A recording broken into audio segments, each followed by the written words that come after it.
if you're down to your last $150, I would probably put it towards your bills before you do anything with us. I think we can really, really help you, but you got to pay your bills. You got to pay your bills first. But on the other end of that,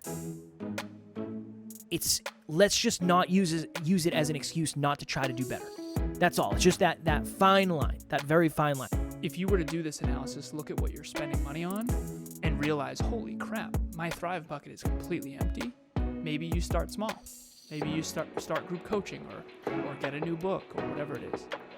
If you realize that your Thrive bucket is really full, maybe you're overextended and maybe you're in danger if you were to lose your job or whatever. Next Level Nation, welcome back to another episode of Next Level University, where we help you level up your life, your love, your health, and your wealth. We hope you enjoyed yesterday's episode number 1596, the number one thing we wish we knew about relationships sooner.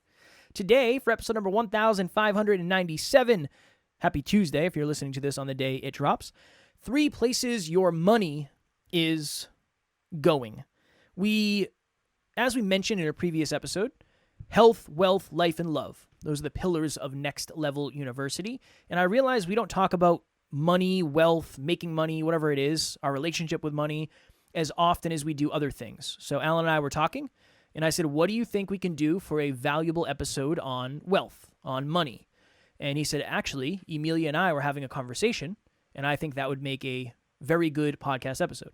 So I'm going to kick it to Alan, because this is Alan and Emilia's framework, and we'll see what comes of it. Also known as shmoney. Shmoney. So this is not Alan and Emilia's framework, although I appreciate it. It is actually just Emilia's. Just Emilia's. But we did use it in relationship talks coaching. So we had 2 clients who are looking to buy a home, and the road to their home, their dream home, it has been paved, so to speak, in advance. And we've got a timeline, we've got a down payment, we got all this stuff. But what we needed to do first and foremost was there's 2 main ways to make more money. You can make more or you can save more, essentially. We talk about the 3 fundamentals. How do you earn more money? How do you lower your expenses or optimize your expenses? And then how do you invest the difference? So in this case, the investment they're looking to do is the home. They are already earning as much money as they can. They're picking up extra odd jobs. They're dog sitting on the side. They're house sitting on the side. They're doing all kinds of cool stuff. And then they're also, the one we're going to focus on in this episode today is optimizing expenses. And so Emilia had this whole spreadsheet set up for her clients. She does this with her one-on-one clients. She also does this with, obviously, the relationship talks coaching clients. And the spreadsheet essentially just has main expenses on it. And it's a blank sheet, no numbers on it yet, just columns. And there's a column that has 3 categories. And I thought this was really, really cool. So cool that I wanted to bring it to the NLU listeners. All right, so she has all the main things like rent / mortgage, utilities, internet, all the main ones. And there's a column that has the 3 categories: to survive, to live, and to thrive. And I thought that was a really, really cool way to think about it. And so everyone out there watching or listening to this, I want you thinking about your life. I want you thinking about your expenses. I want you thinking about where your money is going. And I want you to put those expenses that you're thinking of in one of these 3 categories. Now, obviously, you're not in front of a spreadsheet right now necessarily, but you can do this exercise in your journal at home, whatever you want to do. I actually have it in my journal, my Dreamliner. I was doing this earlier today. So the first bucket is to survive. These are the things that you absolutely need. So food, shelter, clothing, things like that. Then the next category is to live. Now, to live would be, I don't know, you could throw probably Netflix on that. You could probably throw going out to eat on that. To live, you could probably throw maybe your car payment on that. If it's a nicer car, you don't necessarily need a luxury car to live, but that goes there. And then the third bucket, and I think the most important bucket and the most neglected bucket, is to thrive. And to thrive is an investment in the future. So to thrive, you could put an online course on there. To thrive, you could put group coaching on there. To thrive, you could put books in that. To thrive, you could put going back to school. To thrive, you could put, what's another good example of to thrive? In this case, the relationship talks coaching that these two people are investing in. So this is what I wrote in my journal this morning. It needs to be 33% in each. If you're too heavy on survive, no fulfillment or investment in the long term will happen. If you're too heavy on thrive, you're overextended and at risk. So if you're too heavy at thrive and you're just buying a bunch of courses, but you can't pay for food, you're in trouble. But if you're too heavy on just survive, you're basically only surviving and you're not building a bigger, better, brighter future. And so I really like the framework Emilia came up with of to survive, to live, and to thrive. And when you break down your expenses and you put them in those categories, I think it can really help you figure out if you have good balance. Again, balance is probably the wrong word, but I'll call it allocation, proper allocation of your investments. Because someone who's only ever investing in the future at the expense of the now is overextended. Maybe they're taking too many courses, buying too many books, doing too many things at the expense of their basic needs. And if the economy were to crash or something bad were to happen, maybe they don't have enough cash on hand to survive or to live. But someone who's only ever surviving, who never ever takes that trip or never ever buys that course or never ever tries that coaching, that's also not thriving. And so you can't be on, at NLU, we're very focused on drive to 5. Drive to 5 means you have expenses in the survive bucket, you have expenses in the live bucket, and you have expenses in the thrive bucket, and you're harmonizing all three, and you're in proper proportion. Whereas if you're at one of the extremes, overly abundant or overly scarce, overly surviving or overly thriving, you're probably in trouble.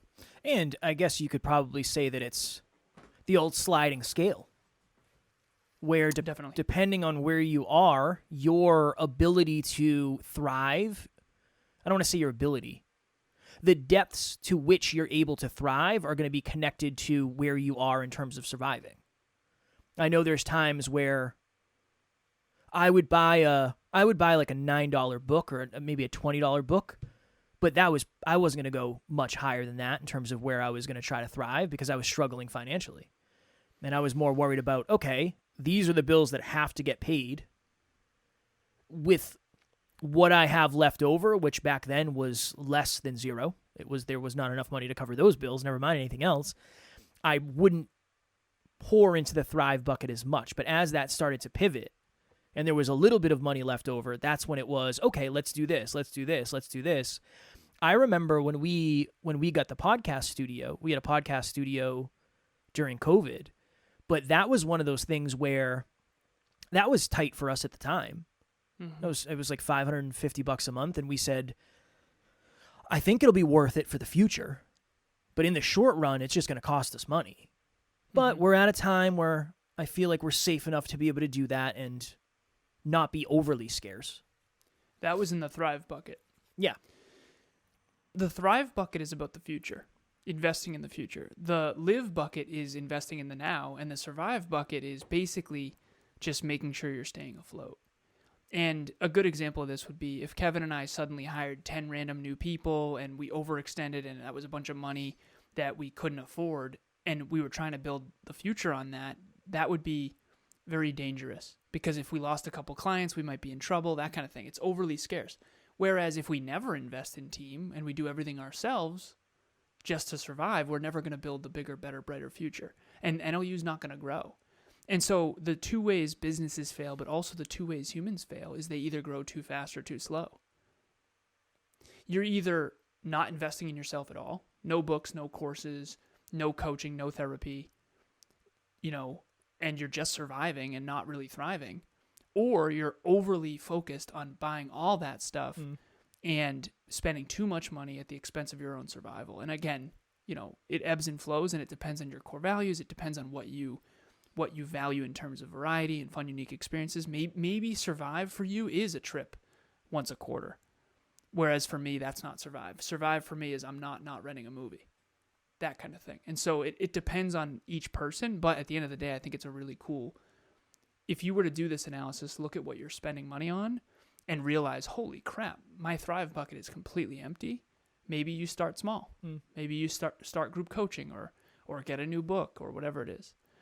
if you realize that your Thrive bucket is really full, maybe you're overextended and maybe you're in danger if you were to lose your job or whatever. If you showed me this framework when I was like 23 years old, I would have said my Thrive bucket is full. Because at the time, I probably thought to thrive was to have nice things. Maybe not 23, let's say 24, 25. I thought if you said, where is your Thrive bucket? I would say, well, I have a nice car. I have a nice apartment.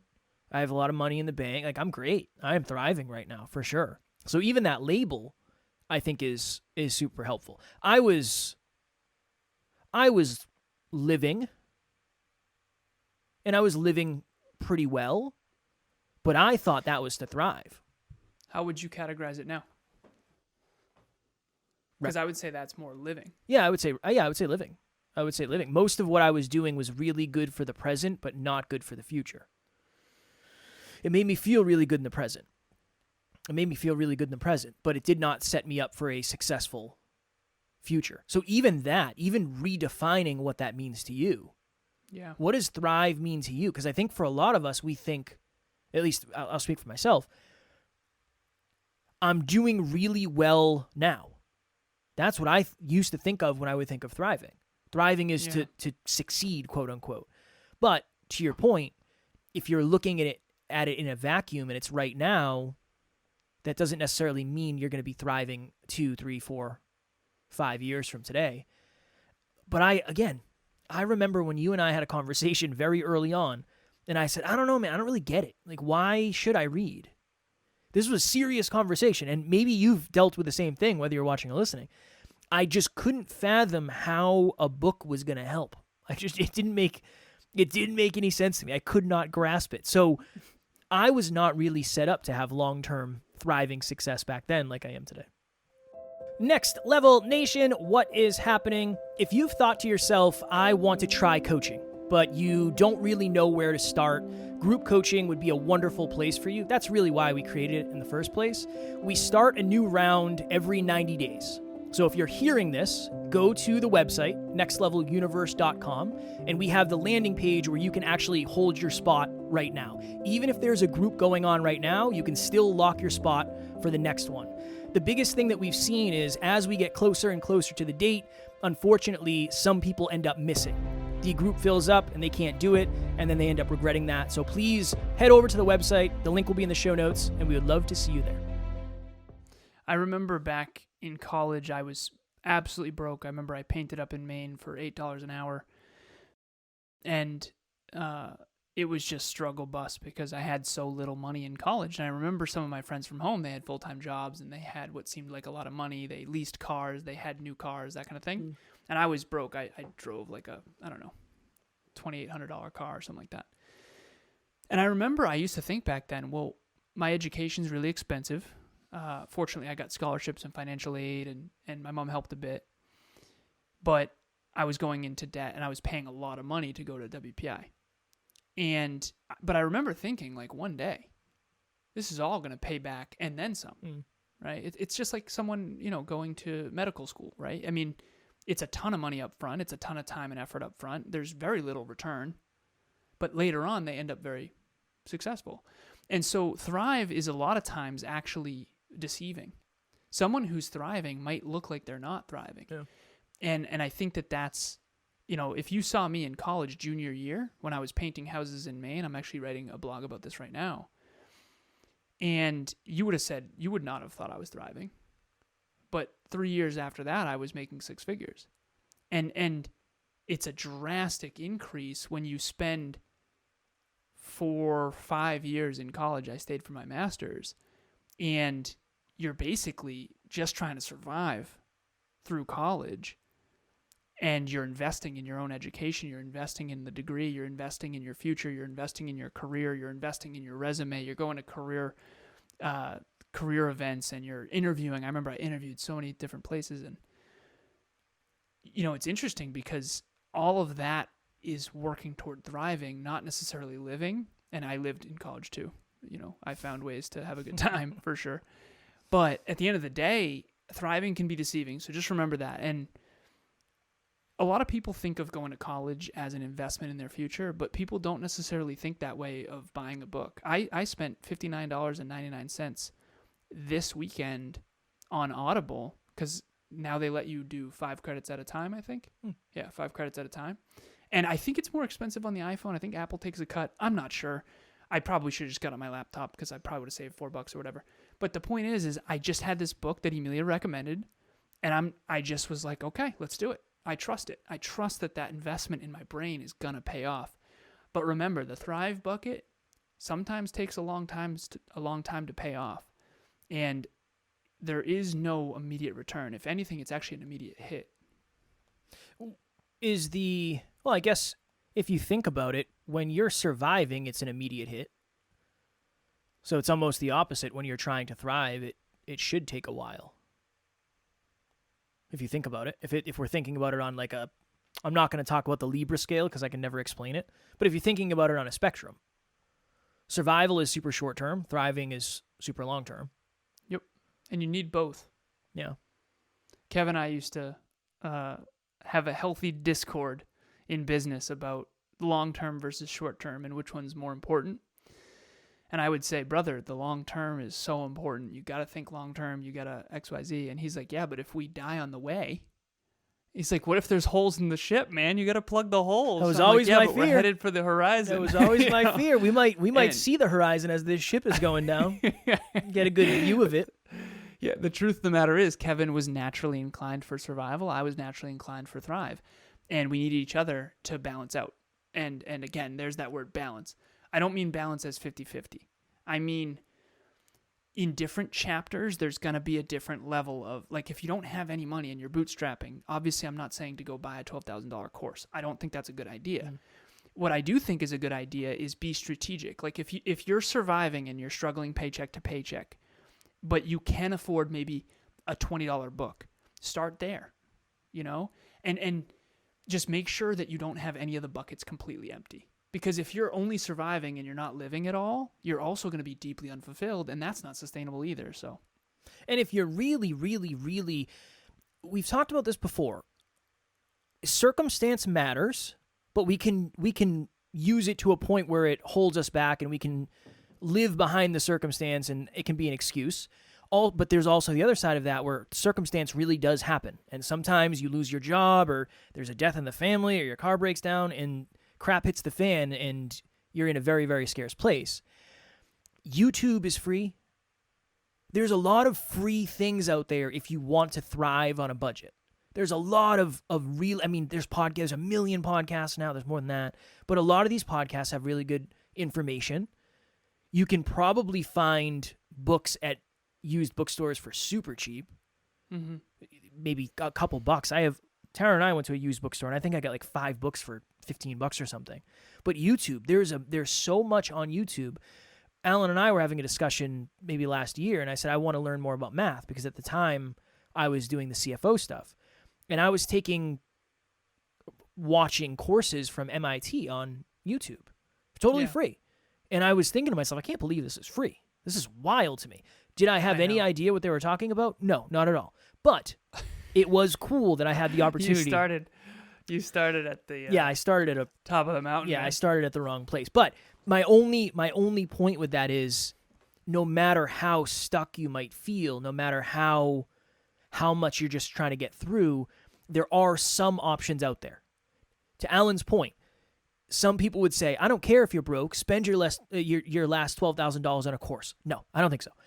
No. I think maybe that's terrible advice. It's not good advice. It's awful advice. It's not great advice. I would say the same thing. If you're down to your last $150, I would probably put it towards your bills before you do anything with us. I think we can really, really help you, but you got to pay your bills. You got to pay your bills first.